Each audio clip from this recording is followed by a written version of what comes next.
Baik Bapak Ibu, jadi ini materi yang saya sajikan. Tapi Bapak Ibu terlihat ya semuanya ya? Sudah terlihat dengan jelas, Bapak. Ya baik. Nah, karena di sini panitia menginginkan ada perangkat pembelajaran untuk kurikulum merdeka, saya akan bahas semua, tetapi nanti akan lebih dalam tentang modul ajar ya Bapak Ibu, karena ini yang menjadi salah satu hal yang mungkin ya para guru merasa agak kesulitan gitu dalam menyusun modul ajar ini begitu. Apalagi dengan adanya perubahan dari KD menjadi CP. Kemudian ada kaitannya dengan tujuan gitu ya Bapak Ibu. Nah, ada fase pembelajaran. Baik Bapak Ibu. Nah, di dalam perangkat pembelajaran kurikulum merdeka ini ada 4 poin penting buat Bapak Ibu semuanya. Yang pertama itu adalah penyusunan ATP, ya, alur tujuan pembelajaran. Kemudian penyusunan asesmen aktual, pembuatan rencana pembelajaran atau modul ajar dalam kurikulum 13, mungkin Bapak Ibu disebut ini rencana pembelajaran, tetapi dalam kurikulum merdeka itu disebut dengan modul ajar, tapi pada prinsipnya sama, itu merupakan rencana pembelajaran ya. Kemudian berikutnya di sini ada penyusunan asesmen formatif dan sumatif ya. Nah, penyusunan ATP atau tujuan pembelajaran, alur tujuan pembelajaran itu di sini dikatakan sebagai gambaran ya, atau merupakan gambaran untuk mencapai mencapai 3 aspek kompetensi yang biasa dikembangkan di dalam penyusunan perangkat pembelajaran, yaitu yaitu kompetensi dan mencapai 3 aspek kompetensi ya Bapak Ibu ya. Ada kompetensi yang kaitan dengan kognitif, afektif, dan psikomotor. Kemudian ATP disusun berdasarkan penjabaran pencapaian pembelajaran atau CP. Kalau Ibu Bapak bandingkan dengan kurikulum 13, maka Bapak Ibu dengan mudah ya membuat tujuan pembelajaran dari dari KD-KD yang sudah tersedia di dalam pada buku ya, apalagi di sekolah dasar sudah disiapkan juga tujuannya, bahkan indikatornya juga sudah ada gitu ya Bapak Ibu. Nah, kemudian ATP disusun, tetapi maaf untuk sekarang CP itu berupa gelondongan kompetensi dan materi gitu ya Bapak Ibu, yang ini mungkin membuat Ibu Bapak guru kesulitan bagaimana sih menjabarkannya. Biasanya itu Bapak Ibu tidak perlu berpikir banyak-banyak, tinggal mengambil saja begitu ya untuk tujuan-tujuan yang ada di buku. Kemudian tapi sekarang harus membuat sendiri ini Bapak Ibu ya, harus membuat sendiri. Nah, ini merupakan tantangan buat Ibu Bapak guru gitu ya. Kemudian ATP disusun berdasarkan tujuan pembelajaran bagi CP untuk satu fase pembelajaran. Nah, Ibu Bapak ketahui kan untuk fase pembelajaran yang ada di SD itu ada 3, yaitu fase A, B, dan C ya. Fase A itu adalah fase kelas 2, fase B itu kelas 3-4, dan fase C kelas 5-6. Kemudian kalau untuk di SMP fase D, SMA itu fase E dan F ya, SMK juga begitu. Nah, kemudian ATP ini disusun oleh tim guru secara kolaborasi ya pada satu fase pembelajaran. Kenapa perlu berkolaborasi? Karena biar tidak terjadi pengulangan untuk materi yang diajarkan. Misalkan guru SD di kelas 3 dan kelas 4. Nah, itu kan harus berkolaborasi. Kenapa? Biar nanti tujuan yang diberikan di kelas 3 tidak terulang lagi di kelas 4. Jadi harus ada kolaborasi, tidak bisa bekerja sendiri-sendiri seperti di kurikulum K13 gitu ya, ada kolaborasi. Demikian pula untuk guru SMP harus kerja sama, guru kelas 7, 8, dan 9 gitu ya. Ya, nanti dalam menyusun tujuan pembelajaran itu tidak terjadi pengulangan gitu di kelas-kelas berikutnya ya. Nah, kemudian alur tujuan pembelajaran ATP ini kalau secara teori dikatakan bahwa merupakan rangkaian tujuan pembelajaran yang tersusun secara sistematis dan logis di dalam fase pembelajaran, ya, gitu yang sudah saya sebutkan tadi. Kemudian ATP disusun sebagai dasar untuk pengembangan modul ajar. Jadi dari ATP ini nanti dikembangkan modul ajar, kemudian dikembangkan pula untuk asesmennya, gitu ya, baik asesmen awal maupun untuk asesmen subformatif dan asesmen konsumatif. Ya. Kita lihat bahwa untuk memahami kaitan posisi CP atau capaian pembelajaran dengan tujuan pembelajaran dan tujuan pembelajaran dari dalam kurikulum operasional yang sudah dibuat di sekolah masing-masing, kita harus melihat dulu, gitu ya, konsep yang kaitannya dengan tujuan pembelajaran dan tujuan pembelajaran, ya. Nah, kurikulum operasional sekolah ini tentu saja sudah dibuat sekolah masing-masing, ya Bapak Ibu. Nah, jadi ini di dalamnya itu tentu saja berisi, ya, alur tujuan pembelajaran. Kalau pada saat operasionalnya itu dalam IKM-nya itu, implementasi kurikulum merdeka itu, tentu saja tujuan pembelajaran dalam bentuk ATP, ya, begitu, dan itu nanti terangkum di dalam sebagai lampiran, ya, di dalam kurikulum operasional sekolah, begitu. Nah, jadi dengan demikian maka Bapak Ibu dapat merumuskan TP dan ATP secara mandiri sesuai karakteristik dan situasi sekolah masing-masing. Jadi artinya antara satu sekolah dengan sekolah lain, karena kurikulum operasional sekolahnya berbeda berdasarkan kondisi sekolah, yaitu berdasarkan kondisi anak, orang tua, lalu masyarakat sekitar, gitu ya, maka nanti harus ada penyesuaian juga dalam menyusun TP dan ATP-nya, begitu ya. Nah, jadi dari tujuan pembelajaran yang dijabarkan dari CP, ya, nanti diharapkan dalam satu fase pembelajaran setiap siswa atau peserta didik itu dapat mencapai capaian pembelajarannya, begitu ya. Dan kemudian nanti tujuan-tujuan pembelajaran sudah disusun oleh tim guru ini nantinya akan membentuk rangkaian tujuan pembelajaran yang tersusun secara sistematis dan logis, gitu ya, menurut urutan pembelajaran sejak awal hingga akhir suatu fase pembelajaran, ya.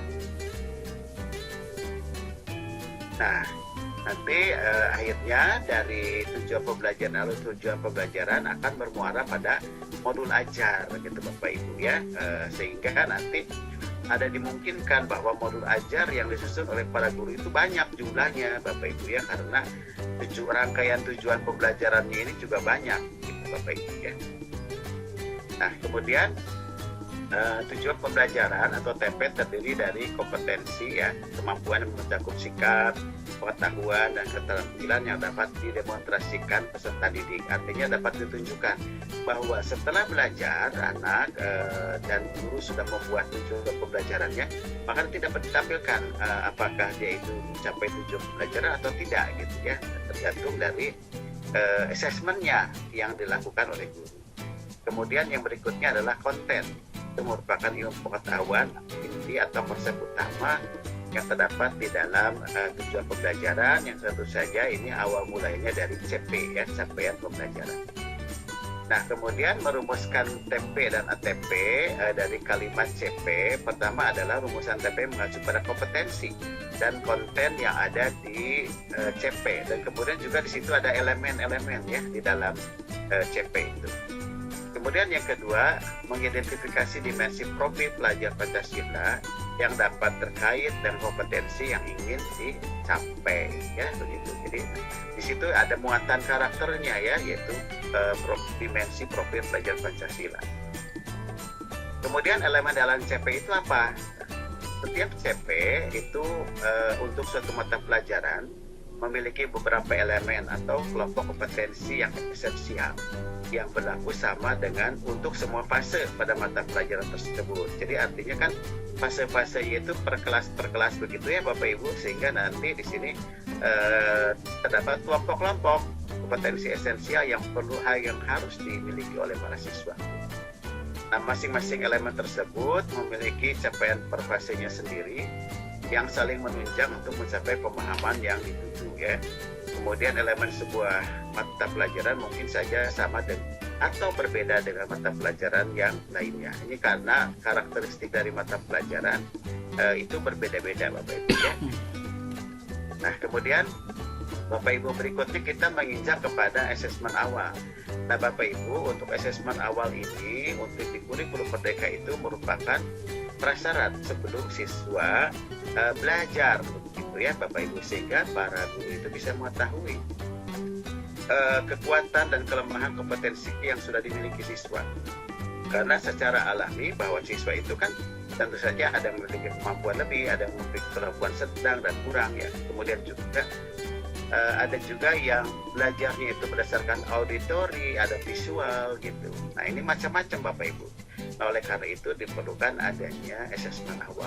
Biar guru bisa menyesuaikan, ternyata anak-anak yang ada di kelas itu ada perbedaan kebutuhan akan belajarnya. Tetapi bukan nanti dikelompokkan berdasarkan kemampuan, tidak. Duduknya sama normal saja, biasa seperti biasa.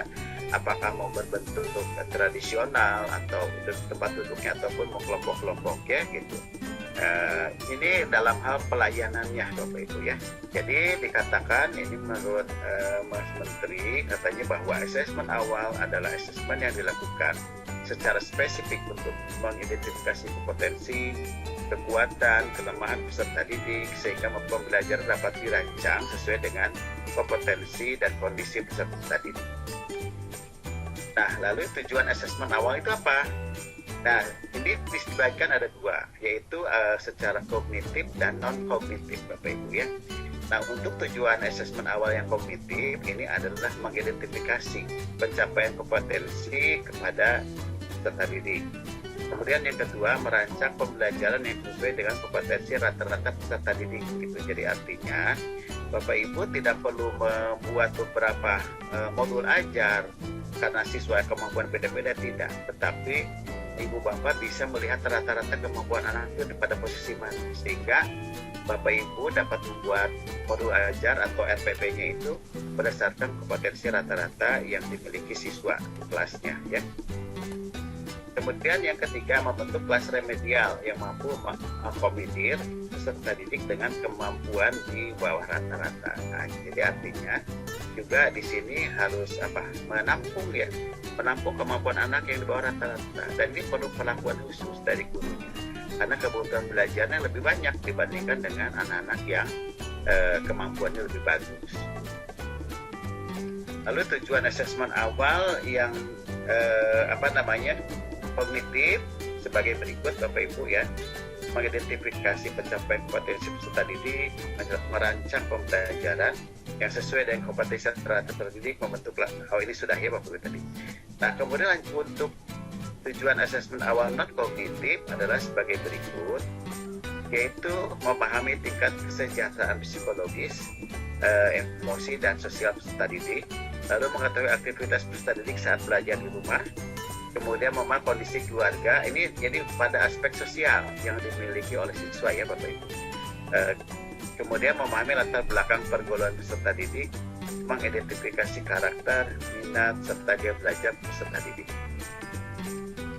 Nah, kemudian manfaat asesmen awal di sini ada 5, yaitu diantaranya peserta didik akan mendapatkan pembelajaran yang sesuai dengan kompetensi dan kondisinya. Peserta didik bisa lebih aktif selama kegiatan pembelajaran berlangsung. Pencapaian peserta didik bisa meningkat, lalu guru lebih mudah membuat rancangan pembelajaran yang mengakomodir kompetensi dan kondisi peserta didiknya. Guru bisa mendapatkan upah balik dari peserta didik di setiap pembelajaran. Jadi ini nanti untuk merancang materi atau pembelajaran berikutnya, rancangan pembelajaran materi berikutnya. Jadi ada upah balik gitu. Pada modul ajar ya, setelah asesmen awal kemudian guru membuat modul ajar, karena modul ajar ini disusun tadi ada tujuannya, lalu tujuan kemudian berdasarkan juga asesmen awal begitu ya Bapak Ibu. Nah, di sini ada yang pertama ada informasi umum, ada komponen inti, kemudian ada lampiran ya Bapak Ibu. Jadi ada 3 hal penting untuk modul ajar. Nah, kemudian di sini informasi umum itu ada kaitannya dengan tujuan ya. Kemudian yang keduanya adalah komponen inti, yaitu langkah pembelajaran. Kemudian berikutnya adalah media pembelajarannya. Kemudian asesmen yang dibutuhkan dalam satu unit topik berdasarkan alur tujuan pembelajaran ya. dan akhirnya nanti dilampiri adanya lampiran-lampiran yang bisa dimasukkan ke dalam modul ajar itu. Misalnya apa?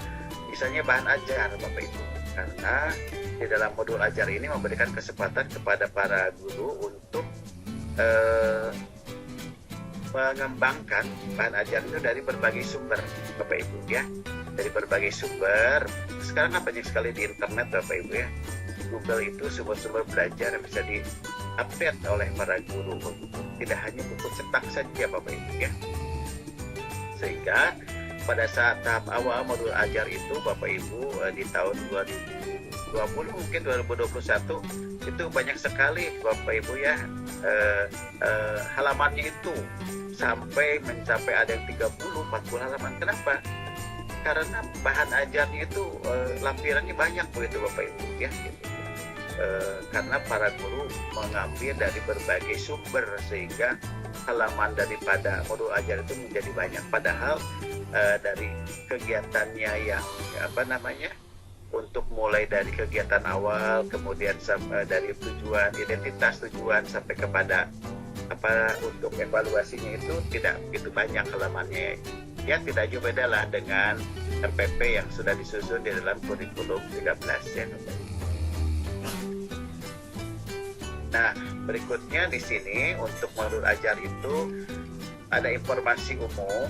Jadi yang pertama itu tentu saja ada identitas penulis modul, ada kompetensi awal yang dimiliki siswa, profil pelajar Pancasila yang akan diambil itu apa, dimensi-dimensi apa begitu ya.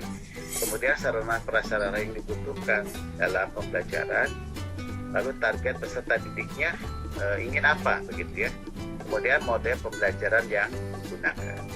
Lalu ada komponen inti yang terdiri dari tujuan pembelajaran, lalu ada asesmennya, pemahaman bermakna ya daripada materi yang disajikan Bapak Ibu ya. Lalu pertanyaan pemantik yang di sini mulai masuk kepada proses pembelajaran, lalu kegiatan pembelajarannya serta refleksi peserta didik dan pendidik. Lalu dalam lampirannya itu ada lembar kerja peserta didik, LKS biasanya ya Bapak Ibu ya. Lalu ada pengayaan dan remedial, bahan bacaan pendidik dan peserta didik, ada glosarium dan daftar pustaka. Ini ya Bapak Ibu hal-hal yang penting dalam penyusunan modul ajar yang perlu Ibu Bapak perkuat pemahamannya. Ternyata banyak juga nih ya, ada informasi umumnya, ada kompetensi inti dan ada lampiran. Nah, kemudian Bapak Ibu, secara prinsip modul ajar itu dikatakan ini merupakan hal yang esensial, kemudian menarik, bermakna dan sangat menantang ya Bapak Ibu buat para guru untuk disusun, karena para guru banyak mengeluh juga nih tentang modul ajar ini ya. Kemudian dan berkelanjutan, artinya sinergis antara dari fase per fase itu Bapak Ibu ya. Kemudian bahan yang disiapkan tentu saja Ibu Bapak ada dokumen CP atau capaian pembelajaran, lalu indikator kunci ya Bapak Ibu, kemudian ada ATP, ada sistematika, kemudian modul ajar, kemudian ada buku teks pelajaran dan bahan menyusun asesmen. Nah ini Bapak Ibu bisa diambil secara manual dalam bentuk cetakan atau dalam bentuk soft copy Bapak Ibu yang ada di laptop Bapak Ibu tentu saja ya. Nah kemudian bagaimana sih pengembangan menyusun modul ajar itu? Yaitu Bapak Ibu harus memperhatikan bahwa Bapak Ibu perlu melihat kondisi anak juga, yaitu dengan mempertimbangkan karakteristik siswa, tujuan dikembangkan dari modul ajar, lalu keunikan siswa bagaimana ya, lalu imbang antara intelektual, sosial, dan personalnya seperti apa, kemudian mempertimbangkan tingkat kematangan peserta didik juga. Nah lalu prosedur menyusun modul ajar itu tentu saja Bapak Ibu yang pertama adalah menganalisis kondisi dan kebutuhan peserta didik ya. Nah kemudian mengidentifikasi dan menentukan profil pelajar Pancasila Nah, mau diambil dimensinya yang mana, gitu ya Bapak Ibu. Ada. Kemudian nanti kan ada yang lebih kecil lagi Bapak Ibunya dari dimensi itu Bapak Ibunya ada apa namanya banyak sekali pengembangan karakter-karakter yang ada di dalam dimensi itu. Kalau secara menyeluruh ada 6 dimensi yang ada di profil belajar Pancasila. Lalu kemudian menentukan HTP yang akan dipilih dalam menyusun modul ajar itu, karena kan HTP-nya banyak Bapak Ibu ya. Nah ini harus kita tentukan mana. Apakah diambil 2 tujuan saja, 3 tujuan. Nah itu bergantung daripada kesepakatan Bapak Ibu di tim guru begitu. Berikutnya menyusun modul ajar berdasarkan komponen minimal yang ada gitu ya Bapak Ibu di dalam komponen-komponen atau persyaratan minimal dalam membuat modul ajar gitu. Berikutnya adalah merancang pelaksanaan pembelajaran dan melakukan evaluasi dan tindak lanjut ya. Nah kemudian Bapak Ibu nanti secara praktiknya dalam menyusun modul ajar, tentu saja Ibu Bapak guru berkelompok dengan guru mata pelajaran yang seruput ya. Kalau di SMP, SMA, tetapi kalau di SD itu berdasarkan kelas. Guru kelas 1, kelas 2 berkumpul, guru kelas 3, kelas 4 berkumpul, guru kelas 5, kelas 6 ya, begitu. Kemudian hasil kerja kelompoknya dipresentasikan dan ditanggapi oleh kelompok lain. Ini agar supaya ada koreksi gitu ya, karena mungkin tim penyusun ada hal yang mungkin lupa atau ada hal yang mungkin belum ada yang belum lengkap gitu ya di dalam modul ajarnya itu, sehingga perlu ada tambahan atau perlu ada sanggahan atau saran dari guru-guru yang lainnya. Nah kemudian Bapak Ibu nanti kalau modul ajar sudah disiapkan, maka nanti Ibu Bapak guru yang lainnya pun bisa menggunakan modul ajar yang telah disusun oleh Bapak Ibu gitu ya. Nah Ibu Bapak kalau Ibu Bapak sudah masuk ke dalam platform Merdeka Mengajar, di dalamnya itu terdapat banyak sekali contoh-contoh modul ajar. Apakah Ibu Bapak boleh mengambil? Boleh Bapak Ibu ya. Jadi dalam rangka Bapak Ibu belajar tentang Merdeka Belajar, Bapak Ibu boleh mengadopsi dari yang modul-modul ajar yang ada di PMM. Nah, tapi di kemudian Bapak Ibu jangan meniru terus, tapi harus membuat hal yang baru gitu ya dari modul-modul ajar yang sudah ada di dalam PMM begitu ya Bapak Ibu. Dan kemudian modul-modul ajar Ibu Bapak itu bisa dimasukkan juga ke dalam PMM sehingga memperkaya PMM ya, karena modul ajarnya itu bisa mencerminkan kemampuan atau kewilayahan masing-masing dari mulai Aceh sampai dengan Papua gitu Bapak Ibu ya. Kenapa? Karena kan kondisi siswa berbeda-beda, kondisi budaya juga berbeda-beda, sehingga variasi modul ajar yang dikembangkan itu bisa bervariasinya banyak sekali Bapak Ibu ya. Itu pada prinsipnya bahwa modul ajar dikembangkan itu berdasarkan alur tujuan pembelajaran, di mana alur tujuan pembelajaran itu dikembangkan dari capaian pembelajaran. Nah, lalu capaian pembelajaran itu juga dikembangkan berdasarkan profil belajar Pancasila, gitu ya. Nah, kemudian Bapak Ibu, berikutnya adalah perangkat pembelajaran yang harus disusun oleh Ibu Bapak guru itu adalah asesmennya, yaitu berupa asesmen formatif dan sumatif. Biasanya ini dilakukan oleh Bapak Ibu setelah satu topik atau beberapa tujuan pembelajaran gitu ya, yang sudah Ibu Bapak tulis di dalam modul-modul ajar. Kalau di sini dikatakan bahwa asesmen formatif itu dilakukan selama proses pembelajaran sebagai bagian dari proses monitoring atau assessment for learning. Jadi ingin mengetahui sampai sejauh mana Bapak Ibu proses pembelajaran dilakukan oleh Bapak Ibu itu, apakah berdampak kepada kemampuan anak, pada performance anak begitu ya. Dan refleksi atau assessment as learning. Jadi nanti dari hasil asesmen bagaimana sih Bapak Ibu mengembangkan langkah-langkah pembelajarannya agar supaya nanti anak bisa lebih paham, cepat paham, dan bisa mencapai tujuan pembelajaran yang sudah ditentukan oleh Bapak Ibu. Kemudian salah satu bentuk assessment as learning itu adalah self-assessment, yaitu peserta didik mengevaluasi diri sendiri. Apakah dia sudah paham nggak dengan materi yang diberikan oleh gurunya, gitu ya. Tentu saja berbeda-beda ya, tergantung dari mapelnya, tergantung dari apa yang diberikan oleh gurunya. Nah, itu bisa melakukan self-assessment.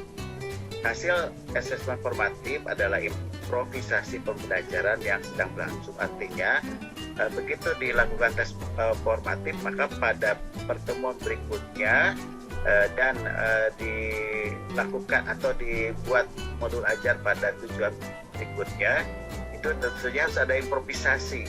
Ya, apakah itu dalam bentuk tempat duduk, apakah itu medianya, apakah itu kegiatan pembukaan pembelajarannya, gitu ya. Harus ada improvisasi yang dilakukan oleh para guru. Kemudian asesmen sumatif dilakukan di akhir pembelajaran sebagai upaya mengukur ketercapaian tujuan pembelajaran. Hasil asesmen ini nanti nilainya akan dicantumkan Bapak Ibu seperti biasa dalam rapor dan rekomendasi pembelajaran berikutnya ya. Jadi ini memang masih agak-agak mirip ya dengan kurikulum 13 Bapak Ibu. Kemudian asesmen yang berpihak pada peserta didik itu tentu saja ini ada beberapa kriteria ya yang harus dijadikan patokan buat Bapak Ibu guru dalam mengembangkan asesmen. Yang pertama adalah perancangan asesmen harus memperhatikan karakteristik peserta didik, materi dan aktivitas pembelajarannya. Kemudian pembelajaran berdiferensiasi yang tentu saja ini akan terjadi pembelajaran berdiferensiasi Bapak Ibu setelah Ibu Bapak melakukan asesmen awal, gitu ya Bapak Ibu. Tentu saja memerlukan teknik asesmen yang berbasis pula, bukan sekedar tes kognitif tertulis saja ya. Sehingga anak-anak itu kan bukan hanya diukur dari kemampuan kognitif, tapi dia dapat juga dari aspek-aspek lainnya. Ya, mungkin anak dari segi kognitif kurang, tetapi dia dari segi penampilan, kemudian dia dalam mengerjakan tugas-tugas bagus, lalu cepat selesai gitu ya. Nah, jadi artinya Bapak Ibu harus jeli juga dalam membuat tes kognitifnya gitu ya Bapak Ibu. Kemudian menginformasikan dan melibatkan semua peserta didik dalam diskusi kriteria asesmen dan kesempatan melakukan self-assessment. Nah, jadi Ibu Bapak memberikan tawar-menawar atau bergiring gitu ya. Nah, bagaimana nih agar supaya peserta didik juga merasa puas mencapai tujuan pembelajarannya dan guru juga merasa ada kriteria atau ada patokan gitu ya berdasarkan diskusi dengan peserta didiknya. Itulah ya Bapak Ibu. Jadi tidak semata-mata dari guru saja dengan menggunakan teknik tertentu, rubrik tertentu gitu. Tidak begitu saja. Tapi Ibu Bapak harus membuat juga self-assessment-nya agar supaya nanti anak juga merasa bahwa kemampuannya itu berkembang gitu ya. Tidak hanya guru saja yang mengetahuinya, tetapi anak-anak juga ya, oh ya saya belum paham tentang operasi hitung perkalian, operasi hitung pembagian gitu ya, karena dia belum memahami operasi penjumlahan dan pengurangan misalkan begitu ya. Nah, jadi dengan adanya self-assessment siswa itu, siswa juga bisa bertanggung jawab. Artinya ya, oh iya betul ya saya masih lemah pada bagian-bagian tertentu, tidak belum sampai tujuan, sehingga guru juga tidak terlalu bisa disalahkan. Kenapa? Karena ya itu sesuai kondisi real nyata, ya. Kemudian dalam merancang asesmen harus dirancang, dilaksanakan, dan diproses dengan tujuan utama untuk kemajuan pembelajaran peserta didik, bukan memberikan stigma gitu ya, dan mengklasifikasikan kemampuan. Oh ini anak-anak pintar, ini anak yang sedang, ini anak yang kurang, bukan. Tetapi Bapak Ibu baik anak yang kemampuannya kurang, sedang, dan kemudian bagus itu diklasifikasikan begitu. Tetapi yang penting di situ ada kemajuan dari setiap kemampuan anak. Misalkan anak-anak yang sebelumnya belum bisa berhitung, belum bisa membaca dengan baik, dengan lancar, maka dengan proses belajar dilakukan oleh Bapak Ibu, maka itu dapat meningkat gitu ya, kemampuan bacanya, kemampuan menulisnya dapat meningkat dari waktu ke waktu. Nah, itu udah keberhasilan gitu. Jangan dibandingkan dengan kemampuan anak yang memang dari awal sudah bagus dalam membaca atau berhitungnya. Kemudian berikutnya alur merancang asesmen. Pertama, bahwa di sini perlu adanya perumusan tujuan, memilih dan atau mengembangkan instrumen yang sesuai dengan karakter peserta didik. Nah, nanti kan Bapak Ibu banyak sekali gitu ya bentuk-bentuk instrumen yang bisa Ibu gunakan. Kemudian dikaitkan pula dengan tujuan dan rencana pembelajaran, kemudahan penggunaan instrumen dan pemberian umpan balik, pengolahan dan pelaporan hasil asesmen. Nah, teknik asesmen Bapak Ibu mungkin Ibu sudah tahu ya ini, karena di K13 juga ada ini Bapak Ibu ya, yaitu observasi, mengamati anak sedang mengerjakan tugas, misalkan mengobservasi anak sedang membacakan puisi, kemudian kinerja ya, kemudian ada project, ada tes tertulis, tes lisan, penugasan dan portofolio. Pendekatan asesmennya itu ada menggunakan deskripsi kriteria, ada yang menggunakan rubrik, dan menggunakan interval nilai Bapak Ibu. Nah, kemudian instrumen asesmen yang dapat digunakan itu ada berupa rubrik, ada capaian kinerja, ada checklist, ada catatan, anekdot, dan grafik perkembangan kontinu. Nah, ini juga Bapak Ibu sudah dikembangkan ya di dalam K13 juga. Lalu ada juga asesmen yang khusus Bapak Ibu. Jadi ini didapatkan pada pendidikan kesetaraan di PKBM gitu ya. Di mana anak-anaknya ini kan tidak belajar secara secara konservatif, dia masuk ke kelas dan sebagainya, tapi di anak-anaknya itu mungkin berada kelompok-kelompok masyarakat, karena anak-anaknya itu berhalangan untuk hadir di kelas berkaitan dengan kebutuhan tenaganya yang diperlukan oleh orang tuanya gitu ya. Nah, ini dimungkinkan terjadi gitu Bapak Ibu ya di sini. Apalagi di daerah-daerah terpencil atau di daerah-daerah yang yang agak jauh ke sekolah, tetapi dia dibutuhkan oleh orang tuanya, maka diperlukan adanya asesmen secara khusus ya, yaitu asesmen mapel dan bentuk observasi, demonstrasi, tes lisan, tes tulis, portofolio atau uji kompetensi pada lembaga sertifikasi atau kompetensi Bapak Ibu ya. Kalau dikatakan kesetaraan, pendidikan kesetaraan. Pada SMK terdapat bentuk penilaian atau asesmen yang khas yang membedakan yang lain, yaitu adanya kartu kompetensi, karena SMK itu kan perlu keahlian ya, apakah dalam keahlian teknik, apakah keahlian dalam bidang pariwisata, apakah keahlian dalam seni budaya itu perlu adanya salah satunya dengan kartu asesmen ya, kartu kompetensi. Nah, kemudian dalam pelaksanaan asesmen, kurikulum Merdeka menekankan pentingnya keterpaduan pembelajaran dan asesmen, terutama asesmen formatif sebagai suatu siklus belajar ya Bapak Ibu. Nah, tentu saja Bapak Ibu ini sudah tahu banyak, apalagi yang sudah melakukan penelitian tindakan kelas Bapak Ibu ya, berupa siklus itu kan. Nah, ini mirip seperti itu Bapak Ibu. Kemudian pendidik menyusun rencana pelaksanaan pembelajaran, termasuk di dalamnya rencana asesmen formatif yang akan dilakukan di awal pembelajaran dan asesmen di akhir pembelajaran. Kemudian Ibu Bapak Guru juga melakukan asesmen di awal pembelajaran untuk menilai kesiapan guru, yaitu asesmen awal itu ya Bapak Ibu ya.